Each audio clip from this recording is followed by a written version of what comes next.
Shake it like you mean it, baby. Come on and dance with it. Come on. Shake it like you mean it, baby. Come on and dance with it.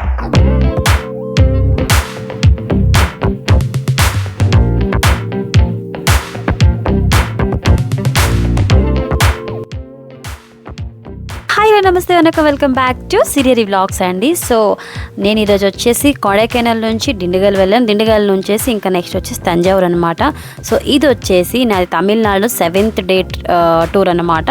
So మిగతా 6 ఏవైతే ఉన్నాయో డిస్క్రిప్షన్లో మీకు links అయితే పెడతాను. Interest ఉన్న వాళ్ళు వెళ్ళి చూడండి. నచ్చితే లైక్, కామెంట్, షేర్ కూడా చేసేయండి. సో ఈరోజు మేము వచ్చేసి 7th డే అనమాట తంజావూరు అయితే రీచ్ అయిపోయాం. వయా దిండిగల్ నుంచి తంజావూరు మేము అయితే వచ్చేసాం. సో మాకు టెంపుల్కి near బైలోనే Sriratnam temple view hotel అని చెప్పేసి అయితే మేము తీసుకున్నాం. So it's a reasonable cost అండి. మనకి రూమ్స్ కూడా చాలా నీట్గా ఉన్నాయి. అండ్ అక్కడ మేము ఈవినింగ్ స్టార్ట్ అయిపోయాం అన్నమాట. టెంపుల్కి ఆల్రెడీ లేట్ అయిపోయాం కాబట్టి. సో టెంపుల్ వ్యూ చూసారా, నైట్ టైం ఎంత బాగుందో. ఇది మనకి చోళులు కట్టిన టెంపుల్ అండి. సో ఈ టెంపుల్లో ఫేమస్ ఏంటి అంటే దక్షిణామూర్తి అండి. సో ఆయన దర్శించుకోవడం చాలా స్పెషల్ అని అక్కడ చెప్తున్నారు. సో హిస్టరికల్ స్టోరీ అనండి. సో నాకైతే తెలిసిన కొంచెం చెప్తాను అనుకుంటున్నాను. సో ఇది వచ్చేసి మనకి చోళరాజు అయితే కట్టించాడండి. ఆయన పేరు రాజారాజ చోళ. ఇక్కడ మనకి తంజావూరులో దర్శనం ఇచ్చేది బృహదేశ్వర టెంపుల్, అంటే లోపల ఉండేది శివుడేనండి. సో ఇది వచ్చేసి ఫుల్ గ్రానైట్తో అయితే చేశారంట. సో ఇక్కడ మనకి దర్శనం ఇచ్చేది బృహదేశ్వరుడు అండి, అంటే శివుడేనండి. సో శివుడు ఉన్నాడంటే బసవన్న కూడా ఉండాలి కదా. ఈ బసవన్న వచ్చేసి ఒకే రాతితో చెక్కబడిందంట. అంటే దాదాపు 25 టన్నులు బరువు అంట. చూసారా, ఇక్కడ ఆయన కూడా మేము దర్శనం చేసుకున్నారు. ఇంకా సో దీనికి ఇంకో చిన్న స్టోరీ ఉంది, మీకు ముందుకు చెప్పేస్తా.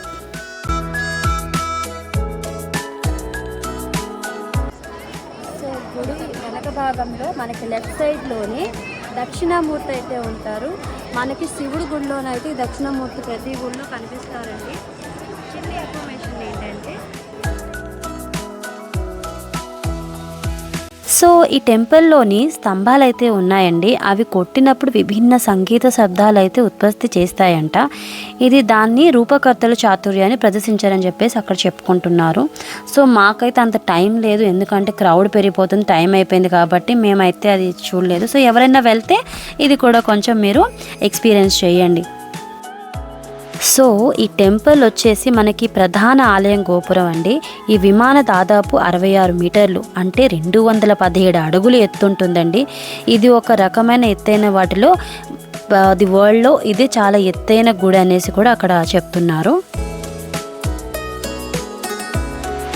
ఏదైనా మనకి ప్రాప్తి ఉంటేనే వెళ్ళగలం, ఏదైనా మనకి చూడాలని రాసి పెట్టుంటేనే చూడగలం. సో నేనైతే చూశాను. ఇంకా నా ద్వారా మీరు కూడా ఆయన దర్శించుకొని, అలాగే మీరు కూడా వెళ్ళాలనుకుంటే వెళ్ళండి. ఆయన ఇష్టపూర్వకంగానే పిలుచుకుంటాడు. సో నాకు ఈ టెంపుల్ చాలా నచ్చింది. ఒక్కో గుడికి వెళ్తుంటే మనకి చాలా ప్రశాంతంగా ఉంటుంది కదా. సో నాకైతే గుడికి వెళ్తే చాలా ప్రశాంతంగా అనిపించింది, ఎందుకంటే శివుడిని ఎక్కువ నమ్ముతాను కాబట్టి. బహుశా అందుకేనేమో ఆయన్ని చూడగానే చాలా ప్రశాంతంగా అనిపించింది.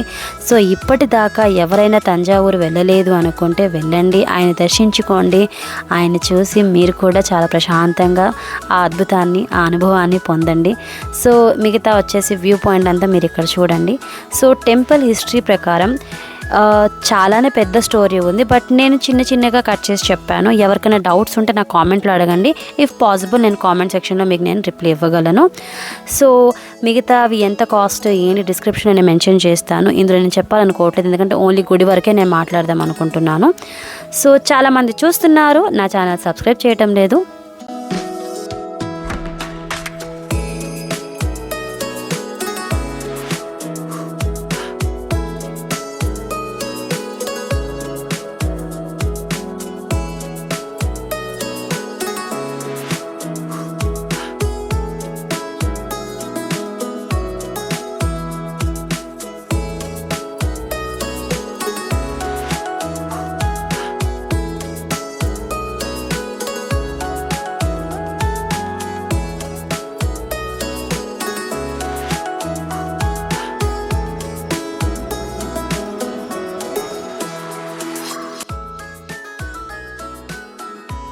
తంజావూరు అంటే ఫస్ట్ గుర్తొచ్చేది ఏంటి? అక్కడ బొమ్మలండి, ఐ మీన్ అదే మన ఫొటోస్ అండి, ఆ పెయింటింగ్స్ అసలు ఎంత బాగుంటాయో తెలుసా. నాతో పాటు వచ్చి చూసేయండి ఎంత బాగున్నాయో. మనం వచ్చేసి తంజావూరులో ది ఫేమస్ అనమాట ఈ పెయింటింగ్స్.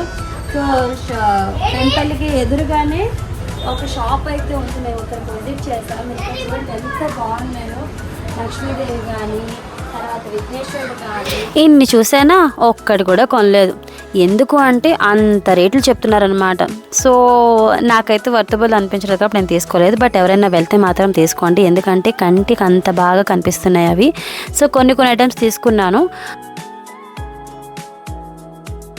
సో ఫర్దర్గా నేను చెప్పేది ఏంటి అంటే టెంపుల్ అయితే సూపర్గా ఉంది. నా ఉద్దేశ ప్రకారం అందరూ వెళ్ళండి, వీలైనంత వరకు ఆయన దర్శించుకోండి. మీరు కూడా చాలా చాలా ప్రశాంతంగా ఫీల్ అవుతారు. And thanks for watching. కొత్త వాళ్ళు చూస్తున్నారు కానీ సబ్స్క్రైబ్ చేయటం లేదు, అదే చాలా బాధగా ఉంది. సో నా వీడియో చూసినట్టయితే లైక్ చేయండి, షేర్ చేయండి, కామెంట్ చేయండి. ఈ వీడియో మీకు ఎలా అనిపించిందో నాతో కామెంట్ సెక్షన్లో మీరు షేర్ చేసేసుకోండి. Thanks for watching guys. By by all of you.